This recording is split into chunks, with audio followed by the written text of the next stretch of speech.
நண்பர்கள் அனைவருக்கும் அன்பார்ந்த வணக்கங்க. இன்றைய பதிவில் நம்ம பார்க்க போகிற மாடு ஹெச்எஃப்பில் ஒரு சினை மாடு ஒன்று விற்பனைக்கு வந்திருக்குது. மாடு நல்லா சூப்பரான குவாலிட்டியில் நல்ல தரமான மாடாக இருக்குதுங்க.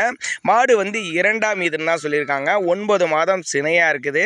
இன்னும் கண்ணு போடுறதுக்கு ஒரு வார காலம் எடுத்துக்கும் அப்படின்னு தாங்க மாட்டுக்கார தரப்பில் தான் சொல்லியிருக்காங்க. மாட்டோட பல்லமைப்பை பொறுத்தவரை கடைப்பல் அப்படின்னு தாங்க மாட்டுக்கார தரப்பில் சொல்லியிருக்காங்க. அதே மாதிரி கறவை திறனை பொறுத்தவரை ஒரு 15லேருந்து ஒரு 17 லிட்டர் வரையும் தாராளமாக கறவை எதிர்பார்க்கலாம். மாடு நல்லா பெருவெட்டான மாடு. இன்னும் ஒரு வாரம் டைம் இருக்கிறனால இன்னும் நல்லா மடி எடுக்கக்கூடிய மாடு அப்படின்னு தாங்க மாட்டுக்கார தரப்பில் இருக்காங்க. மாடு நல்லா சூப்பரான குவாலிட்டியில் இருக்குதுங்க. நல்லாவே ஒரு மேய்ச்சர் முறையில் வளர்க்கப்பட்ட மாடுங்கனால எல்லா கிளைமேட்டுக்கு கொண்டு போனால் அடாப்ட் பண்ணிக்கும்.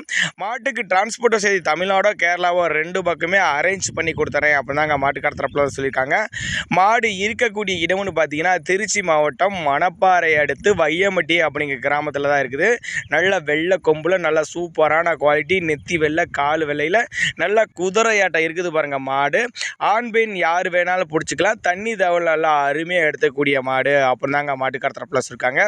உங்களோட பாவனையை பொறுத்து, அதாவது தண்ணி தீவனத்தை பொறுத்து சொன்ன கறவையோட அதிகமாக கறவை எதிர்பார்க்கலாம். நீங்கள் பராமரிப்பை பொறுத்து கறவை அதிகமாக எதிர்பார்க்கலாம் அப்படின்னு தாங்க மாட்டுக்கார தரப்பில் சொல்லியிருக்காங்க. ஏன்னா அவங்க தீவனத்துக்கு இந்த கறவை கறக்குது, உங்கள் தீவனத்துக்கு கறவை அதிகமாக எதிர்பார்க்கலாம் அப்படின்னு தாங்க மாட்டுக்கார தரப்பில்